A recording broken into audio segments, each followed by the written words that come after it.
This is the 236th episode of CloudFocus Weekly for the last working week of December 2015. This episode is titled Holiday Ready Predictions.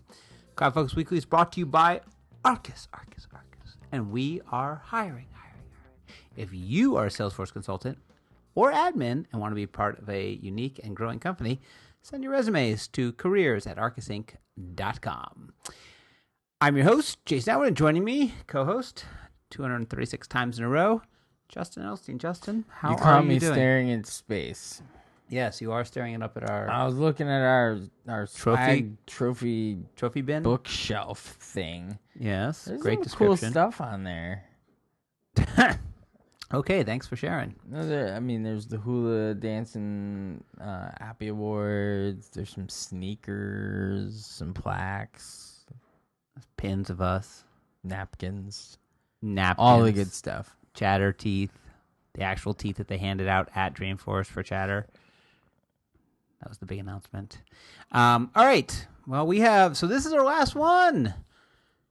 33 for 32 for the year? 34. Work.com said we had to do 34 of these, so this is the 34th. Work.com told me I had to do 35, but then you told me that Work.com told you to do 34, so yeah, I did. And my Work.com wins. Well, so your Work.com also synced up with GoogleDocs.com, which then... .com. .google. When are we going to not have to pay for Work.com? Us or Salesforce people? I'm going to say new customers. I'm going to say both. How about new customers? Maybe soon. Possibly you. People who already pay for it? I don't know. I get this feeling that Salesforce does this thing where once you start paying for something, you can't stop. Like, there's probably people still paying for, like, mobile. No, there's no one paying for mobile. There mobile probably classic. are, and like content. Content. Yeah. Yes. They're playing for the presentation builder. Oh, no. Yeah, well, that's why they don't pay anymore. Like, well, if you don't want to pay, we'll just take this thing. All right, well, we have a bunch of stuff to talk about today. We have a lot of catching up to do as our last our last podcast. I decided I know why that happens because I'm staring at the agenda. No one cares. And the agenda says blog post, and I'm saying podcast. No one cares. They just know you mess up and they enjoy it. They enjoy it. All right. Well, if you enjoy it, then come back in 2016 for 34 more times, or I'll 34 more blog posts. Blog posts, yes. Jason. So we have some blog posts to talk about.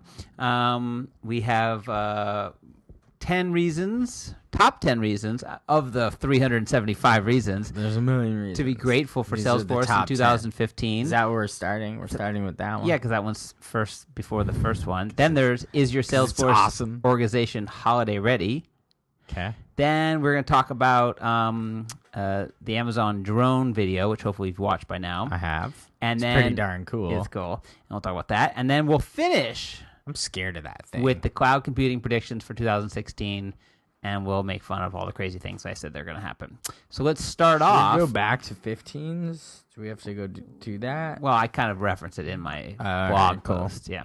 So let's pick 2 at blog.arkusinc.com of the top 10 reasons to be grateful for Salesforce in 2015. Okay. This is the fluffiest of fluff blog post ever written. And since that guy doesn't listen to this podcast, I'm just going to say, by the way, by the person who it makes me laugh. You laugh and it hurts? Yeah. Oh, good. It's going to be a good one. My whole gum is like out of whack, so like it can't pull up like that. Are you on drugs? No. Oh, I'm really trying hard. So much fun to have you on drugs. I'm trying so hard to not be on drugs the last couple of days. I start taking them at night, though, just because it hurts. Just to go to sleep and stuff. It's like, may as well take some drugs. So let's open up this the blog post that writes itself, and I did it again. You're really killing me. You're gonna make me go get. You see me like pulling at his face every time I make him laugh. It hurts him, which makes me laugh, which makes him laugh again. It's just awesome. It's just so much. So he's got stop it. It's the best ever. So I'm trying to think if I should pick like good ones or if I should pick like some of these really stupid ones. I Are you saying there's stupid ones in the top 10 reasons to be I'm grateful? trying to say, like, some of these, like, the top 10 reasons to be grateful for Salesforce, You know what? lightning experience. I'm going to name one that he left off. Dropping the .com. I'm going to go with lightning experience because I'm just grateful that Salesforce is moving into a new era. Now, it's not quite, I don't think, here yet, but it's officially here, and in the next 2 or 3 years, it'll be a lot of fun to move forward into the lightning experience. So I'm going to pick, and I'm thankful that Salesforce decided to go with this new route. It's just going to be a bumpy ride. My number one, primarily, not my number one. My number one is no sale.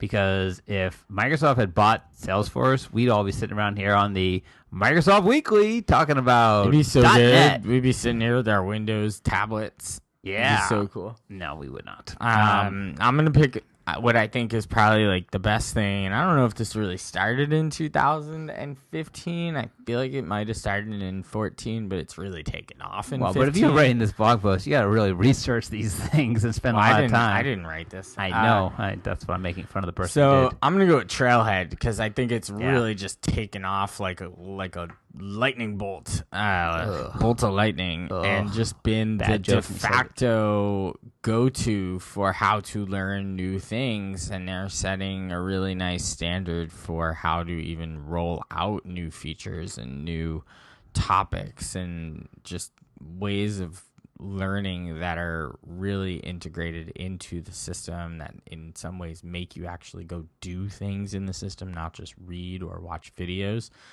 which to me is very effective. So Trailhead to me is a good one that was a great idea by Salesforce. I love Trailhead. I love the ones that are the ones you go in, you do something in the dev org, and it goes and checks it. I find the ones that are more the puffy, fluffy ones that are like... Well, like the Dreamforce trail. Like, get ready for Dreamforce. But there's funny ones like that. That was funny. It wasn't funny. It was a real trail. No, it was not a real trail. Yes, it was. It was a get ready. It was the way that they rolled out there. It's your first time at Dreamforce. Here, get ready for it. That to me, that's not a real trail. A real trail is here, go build this formula or go build this custom object. But I'm saying those ones that are kind of like fluffy up top, answer 3 questions, all the above. Are not as exciting to me, but I get why you have to have a mix of them. You've made the prediction, we'll talk about predictions later, that they're going to move certifications into Trailhead. They have a long way to go, in my opinion, to make Trailhead much more serious and hard to do. Again, it's an open book. You see them, you see all the questions, the answers above, and it's only 3. So but I love the concept of, in the certification side of things, go in and build this junction object and then have me check it as part of the certification. That to me is awesome. The, sort of stuff. I will say I'm going to go as part of my time off. Like, I really like going through and learning new stuff, but I find that I'm very busy, so I can't spend the time to it. So next week when I have a little time off, I might go hit some trails. I got a whole new set out recently with lots of new subject matter.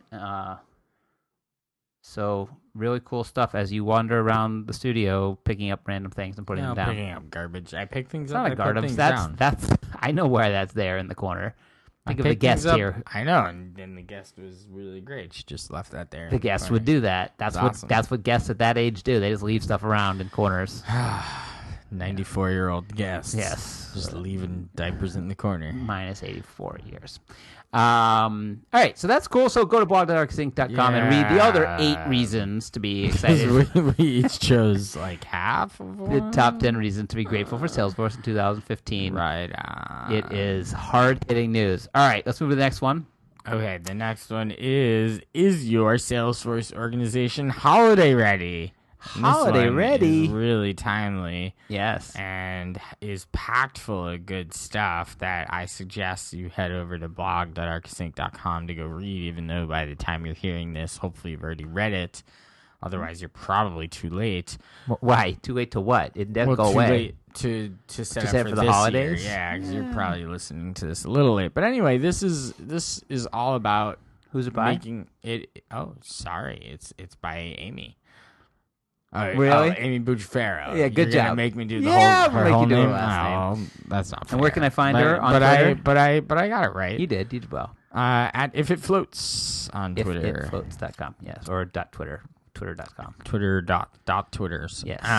So this is all about just getting the org kind of ready for people not necessarily being there. So it talks a lot about support stuff with business hours and support holidays and making sure your email templates are communicating appropriately what might occur during these business hours that aren't quite business hours if your business is closing.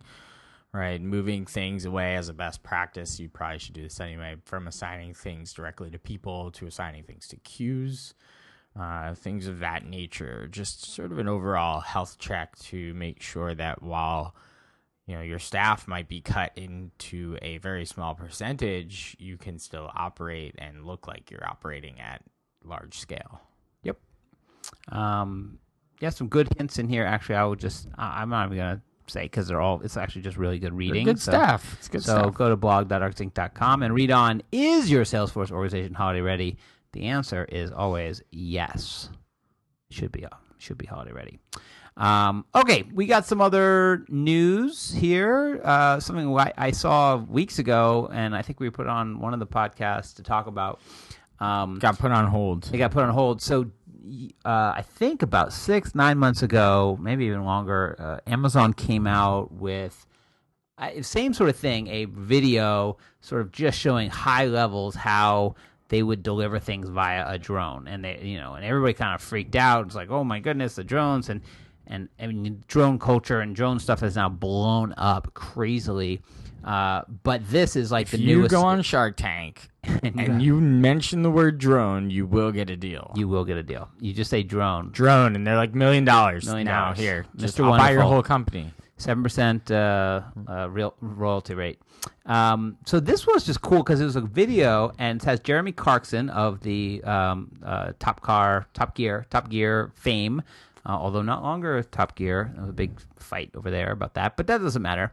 And it's a video showing how they would kind of do it with a scenario. And the scenario they did, and it's called Amazon Prime Air.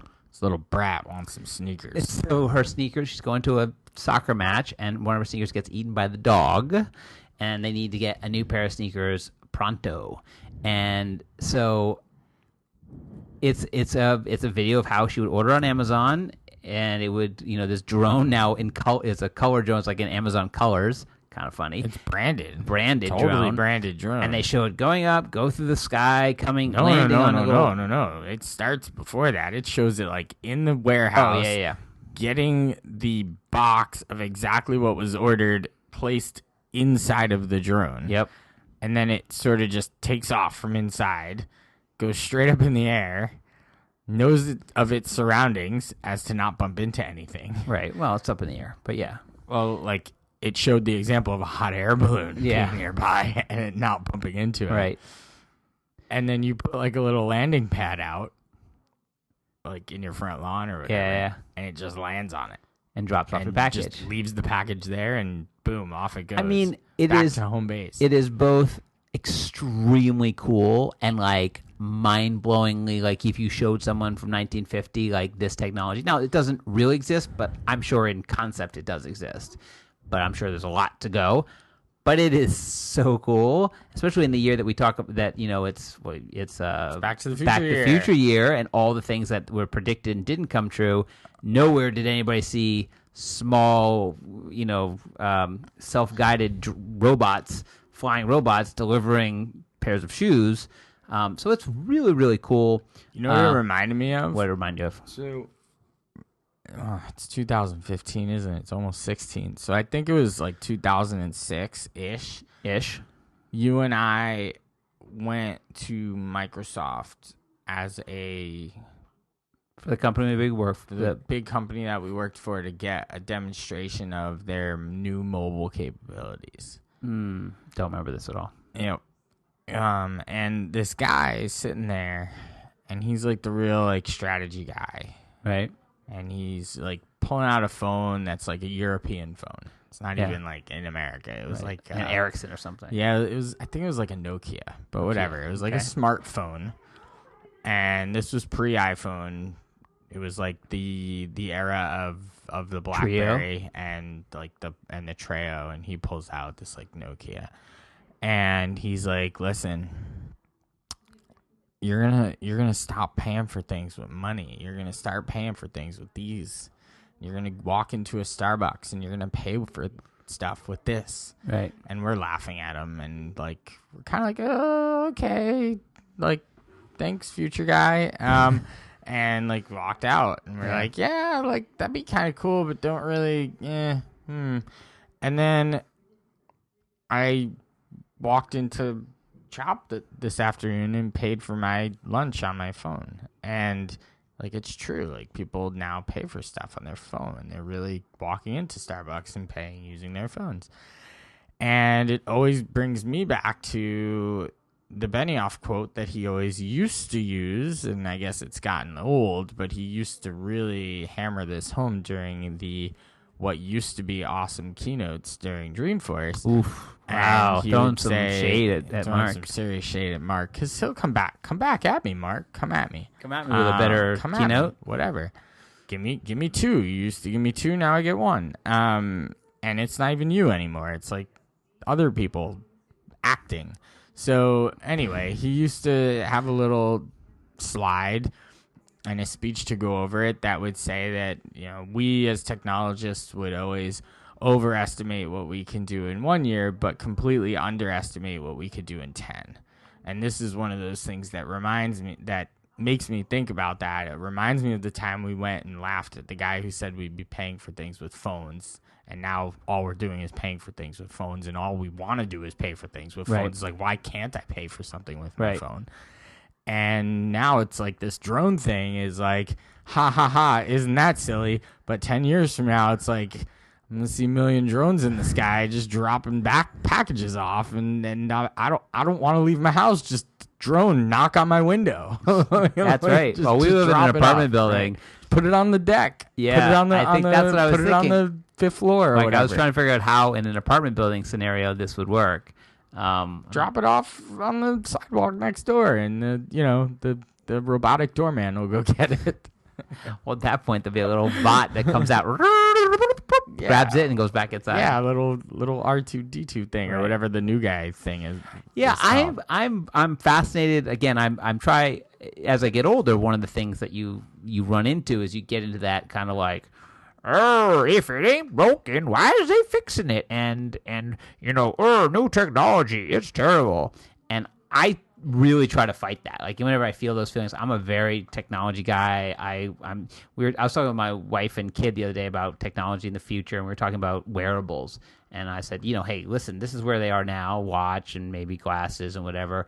But it was a Shark Tank episode. The guy actually came in and he said, oh, we're gonna drill like a Bluetooth put a Bluetooth I remember that thing one. In your head. They're like, oh, it's surgery. And they're all like, surgery. Yeah, goodbye, I'm out.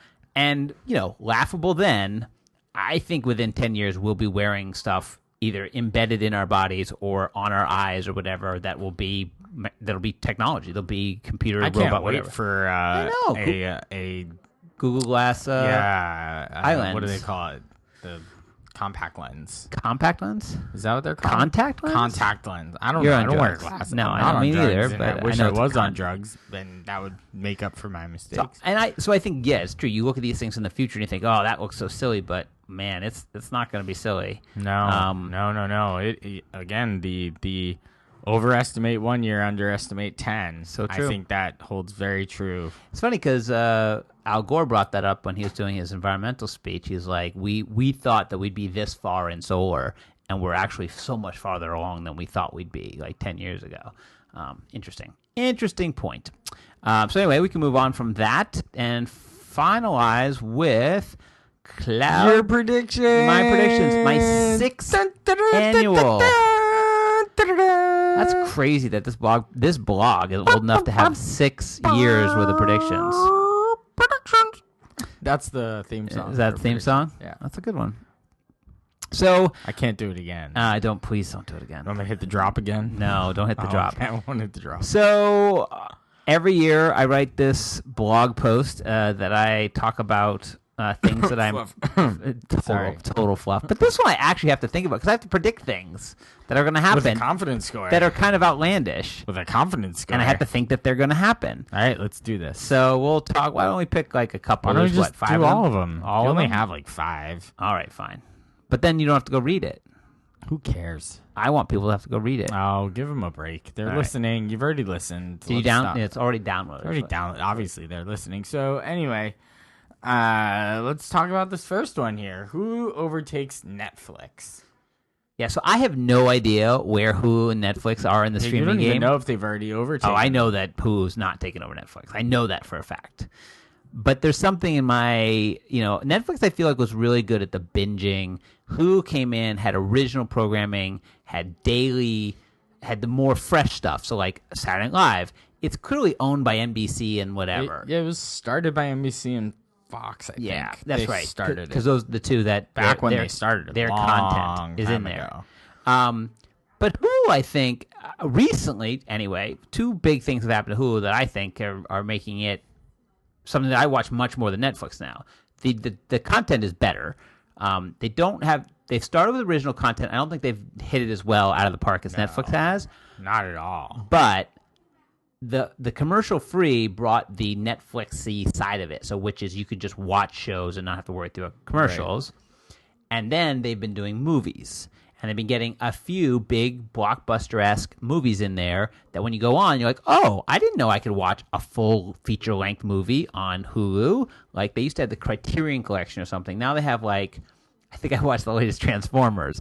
But the point is, I watched a movie, and I was like, oh. They've had movies for a while. But they haven't had newer movies. Interesting, though. Yes. That you didn't even make mention of Amazon, which I think is the big gorilla in the room here.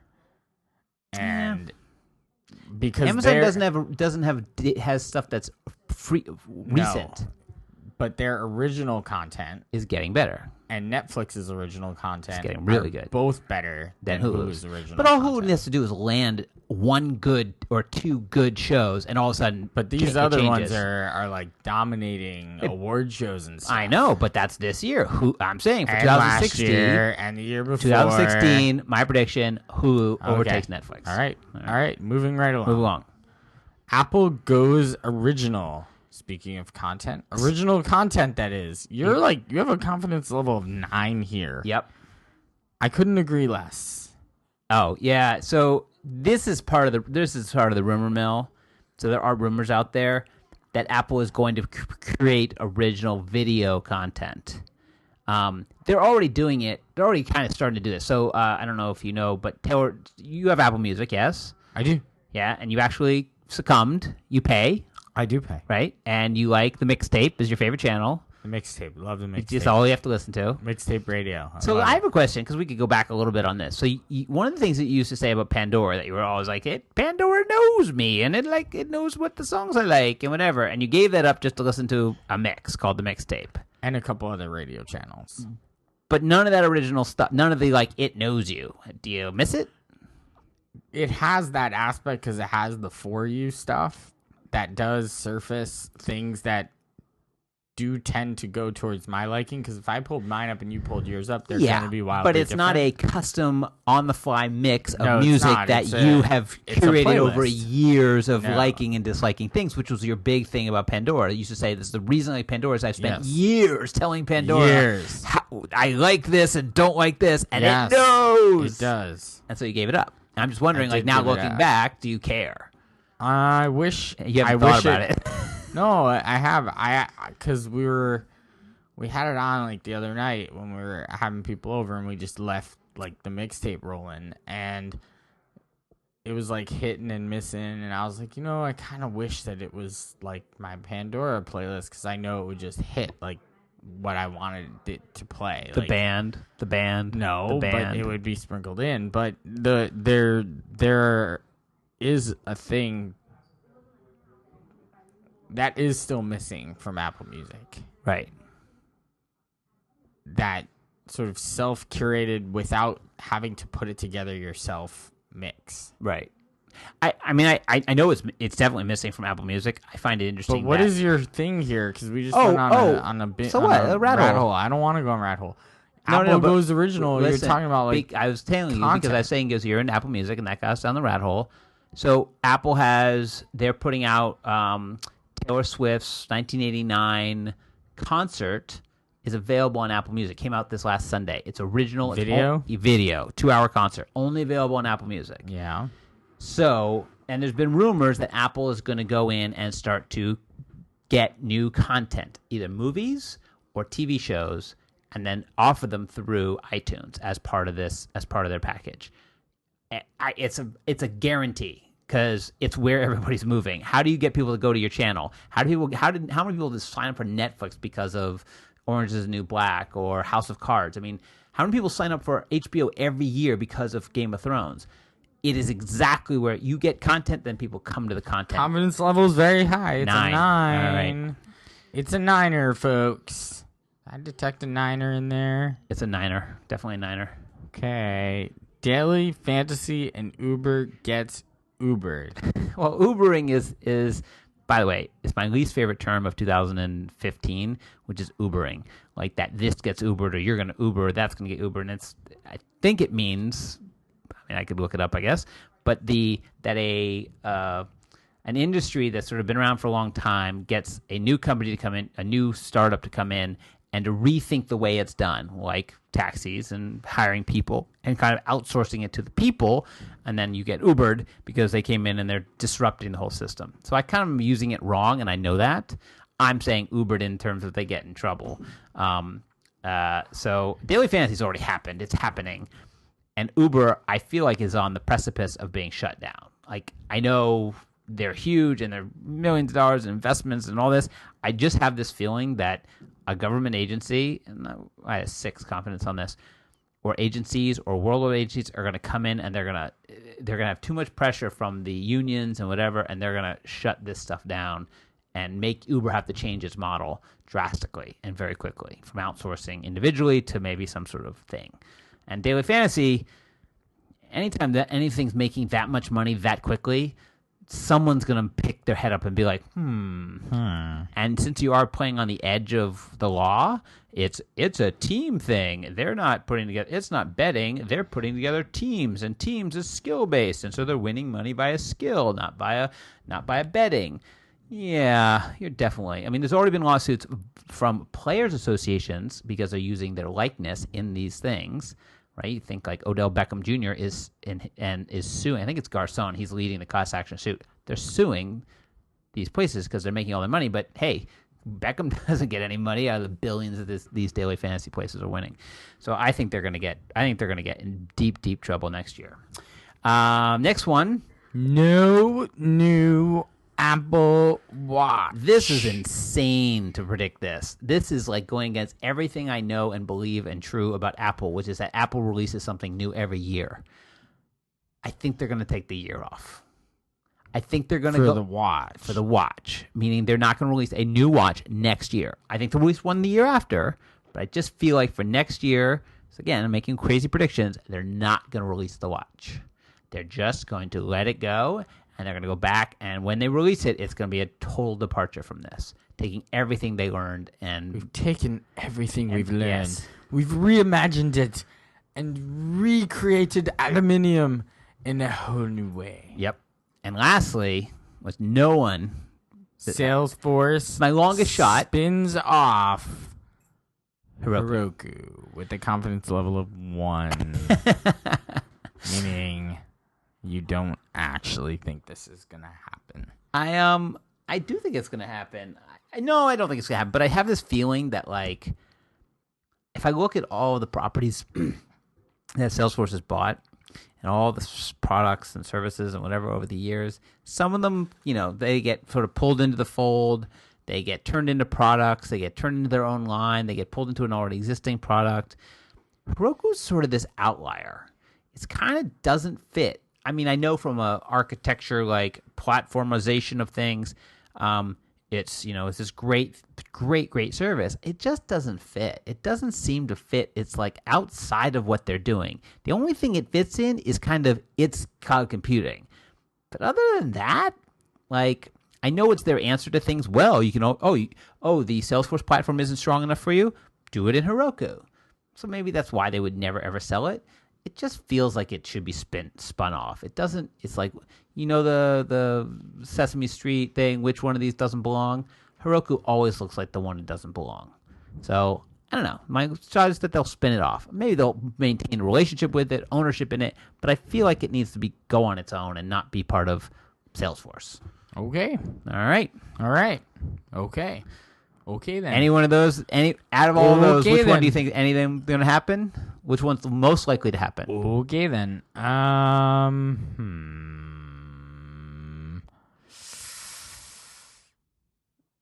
No new Apple Watch. What's the least likely to happen? Hulu taking over Netflix. Okay, so you have a higher confidence that Salesforce will spin off Heroku next year than Hulu overtaking Netflix. Okay. Yeah, I don't think either's going to happen. So okay. Whatever. Well, you're saying least. That's why you use the words least. It's very easy. Yeah. All right. Yeah. Let's Yeah. Next time we're actually going to do a fan request. Well, we're not done yet, are we? Yeah, we are. We're done. Done? Yeah. Oh my God, we're done. Yeah, we're done. Oh my God, we're done for the year. So for next year, when we start on, we're going to do a fan request because it's probably not going to be a lot of news. Although I think the spring, we could have talked about that. Spring 16 release notes are out, but there's not the full one, not the final. So that could be talked about. But first, we're going to do something called home screens, where someone asked us to take out our phones and literally talk about what we have on our home screens. Like, what do we have and why? And apps and whatever. So it's going to be kind of a big picks episode because we're going to kind of talk through all the things we have on our home screens and why we have them there and what we use them. So it's going to be kind of fun. Right. All right. So let's get to our... Oh, wow. This is an interesting pick. I'm going to pick something I haven't used before, but... Oh, that never stops you. Caught my eye. Caught your eye. All right. So go ahead. This is our CloudFocus, our last CloudFocus app pick of the week. Make it good. All right. So I was looking through the components section of the App Exchange for Lightning components. Yes, I've heard of these. And there's this one that sort of caught my eye. It was a stock, reliable, up-to-date stock information. It's like a stock ticker thing. Okay. Octana Stocks Lightning component. Nice. And basically, it's just this little component that works on the desktop, on the... basically all form factors, right. mobile, whether it be tablet or phone, and as well as the desktop, that allows you to track performance of stocks. So you can manage your stocks and have an overall view of the market. You can get updated quotes and charts, and you can compare stock prices in a single view. So it's kind of like a neat little thing for just dropping the stocks app inside of Salesforce One, which I thought was kind of a cool. It looked cool. It was like, oh, that's an interesting Lightning component. I like that. So very cool. I'll give it a little shout out on the show. Excellent. It's Octana Stocks Lightning components. Octana's Stocks Lightning component. Free on the App Exchange. All right, cool. I'm going to pick something not for free. I've been using it it came across in an article I was reading the other day. Actually, I was going to do a repick. Or maybe I'll leave it for next year. But something that I have not used before, I think one of the people at Arkus uses something very similar. So do you have a problem with your menu items? Do you have way too many across the top? I think someone at Arkus does use this. Does this make your top of your menu screen just crazy with all sorts of things? Try. But wait, there's more. No. Try Bartender 2.0, a not free app for OS X that collapses all of your items into like smaller items. So this is OS X. It's for your menu bar where you have all the little, icons for, the Wi-Fi and the Bluetooth. Well, you start installing stuff and you get a lot of them. And some of them you want because you need to access them all the time. Some of them you never need to access or see again, like the switcher for switching between users. Like you don't need that because I don't really do that often. And some you want just to be able to see some of the time when they're active, when they're actually doing something. So this app, Bartender 2.0, you install it, it starts up your startup, and then it allows you to pick which ones you want to see up there, and then which ones you want to see underneath. So you can kind of make it like a little click, and then you get the rest of them. But the nice thing about it is you can say, but if they are active, meaning if they're doing something like spinning or talking or have a little movement in them, then they can pop up. And it can pop out so you can see that the action is happening. So I basically took 1, 2, 3, 4, 5, 6, 7, 8, 9. I took 10 of mine and I stuffed them into the sort of sub menu, and they're gone. And then I left like Bluetooth, Wi-Fi, sound, and like I left very few, and text expander, because things that I actually need to look at. But I don't need to see the Google one up there all the time, or the Dropbox one up there. And I don't use Evernote from up there. I have the app. So like I got them all out. Bartender 2.0 is $15. I'm on the free trial, so I haven't bought it yet. I'm on the 30-day free trial. I think I'm in. I really like the functionality. I also like when you're doing a video call or a webcast or GoToMeeting, whatever. I find it very distracting when I'm watching someone's and I see nothing but tons of little things happening up there. I find it very distracting, so I like it that I take away all those. So when someone's watching my screen, they're not seeing tons of things floating around up there. Anyway, Bartender 2.0 from, I don't know, some company. I forgot to put in the company, but let's see. It's really awesome of you. Hold on. Mac Bartender. Okay, macbartender.com. $15, got all sorts of awards. It was written up that's what it was. It was written up in something, so. Awesome. Yeah. So that's it. That's my pick of the week and my pick of the year. Have a nice year. Bye. Wow. You really Later. are on drugs, aren't you? I'm not. You definitely are. I told you I wasn't, and I'm not. All right. Well, we will be back in 2016 with how many are we committing to next year? 22. 22. No, more than 22. At Just Edelstein, at Jason and Matt Wood, at Arkus Inc., Facebook.com/Arkus Inc. Success Community and Power of Us Hub Groups, LinkedIn, Google Plus, subscribe and review in iTunes and Stitcher. Happy holidays. Happy New Year. From Justin and Jason saying, enjoy those cloudy days.